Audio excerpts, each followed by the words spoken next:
بسم اللہ الرحمن الرحیم۔ میں ہوں محمد اکمل خان۔ آج میں گفتگو کروں گا 10 محرم الحرام کے 3 اہم کام کے حوالے سے کہ 10 محرم الحرام کو کون سے 3 کام انتہائی اہمیت کے حامل ہیں۔ ان میں سے پہلا کام ہے 10 محرم الحرام کو روزہ رکھنا، کیونکہ 10 محرم الحرام کو اسلامی تاریخ کے اندر ایک شاندار حیثیت حاصل ہے۔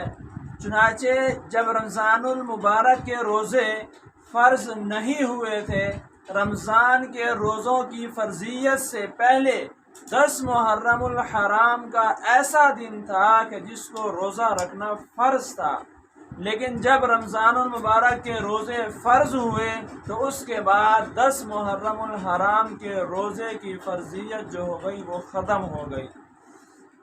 لیکن 10 محرم الحرام کی جو فضیلت تھی وہ ابھی بھی اس کو حاصل ہے۔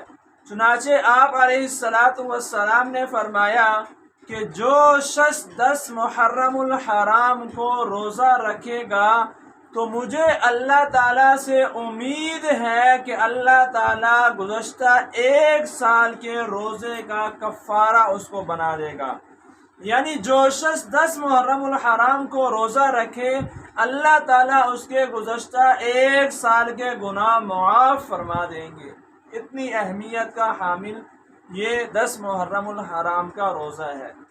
دوسرا کام جو 10 محرم الحرام کو انتہائی اہم ہے وہ ہے اپنے اہل و عیال پر رزق کی کشادگی کرنا، یعنی اپنے اہل و عیال پر خرچ زیادہ کرنا، کہ حضور علیہ السلام نے فرمایا کہ جو شخص 10 محرم الحرام کے دن اپنے اہل و عیال پر خرچ کے اندر وسعت کرے گا، اللہ تعالیٰ 1 سال کی رزق اور روزی کے اندر اس کی کشادگی اور وسعت پیدا فرما دیں گے۔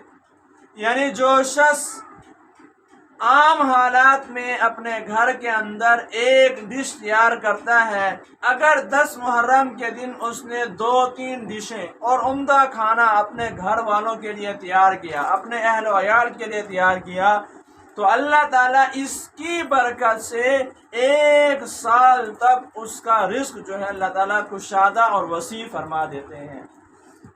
تو سامعین، یہاں ایک بات غور طلب ہے کہ اللہ تعالیٰ نے یہاں پر اپنے اہل و عیال کا ذکر کیا کہ جو شخص اپنے اہل و عیال پر خرچ کرے، یعنی حضور علیہ السلام نے فرمایا جو شخص اپنے اہل و عیال پر خرچ کرے۔ اپنے اہل و عیال کے علاوہ دیگر محلے والے یا دیگر خاندان والے ان کا ذکر نہیں ہے۔ چنانچہ اب 10 محرم کو سبیلے لگا لینا یا دیگے پکا کے بانٹنا، اس کا کہیں سے ثبوت نہیں ہے۔ 10 محرم الحرام کو اپنے اہل و عیال یعنی اپنے گھر والے جو افراد ہیں ان پر جو ہے خرچ کرنا، زیادہ خرچ کرنا، کھانے کے اندر جو ہے نا اضافہ کرنا، اچھا عمدہ کھانا تیار کرنا، اس کو جو ہے یہ فضیلت حاصل ہے۔